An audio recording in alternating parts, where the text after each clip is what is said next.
বানাবো। পটলটা এইভাবে ছুলে নিয়েছি, একটু সামান্য পিছনটা কেটে নিয়েছি, আর এইভাবে কেটে ভিতরে যা ছিল সব বের করে ফেলে দিয়েছি। 3টে ডিম নেব।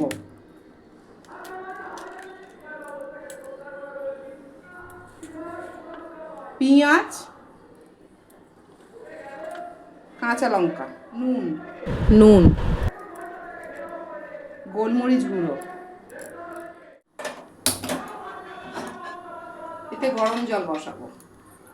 এই জলটা দিচ্ছি, গরম হবে, ফুটবে, এটা ভালো করে ফাটিয়ে নেব। এই ডিমটাই পটলের মধ্যে ঢেলে দেব। বাস, এই গ্লাসটার মধ্যে এইভাবে দেব। এই 3টে করেই এর মধ্যে যাবে, 3টে করে দিলে। জলটা ফুটে গেছে, এর মধ্যে এগুলো বসিয়ে দেবো। বসিয়ে এরমভাবে ঢাকাটা দেবো। এটা সিটি দেবো না, জাস্ট এরম ঢাকা থাকবে, 15-20 মিনিট ঢাকা থাকবে। ফুলে গেছে একদম, হয়ে গেছে, এটা নামিয়ে দেবো। কাঁচা লঙ্কা আর টমেটো বাটা আছে এতে। কিশমিশ, কাজু বাদাম আর চাল মগজ 3টে আমি পিষে নিয়েছি।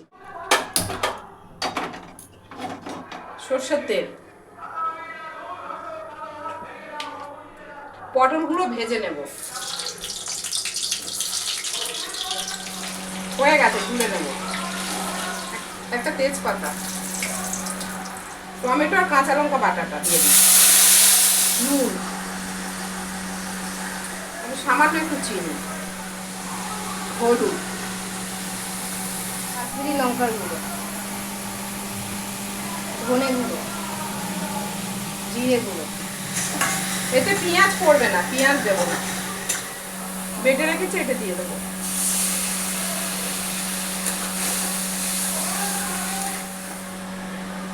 এই বাটিটা ধুয়ে একটু জল দেবো, আর জল দেবো না এতে।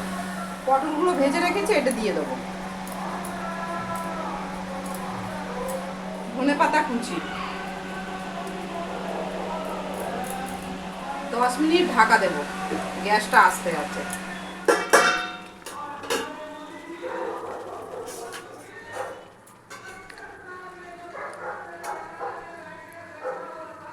ঘি, গরম মশলা, হয়ে গেছে, এটা বন্ধ করে দেবো গ্যাস।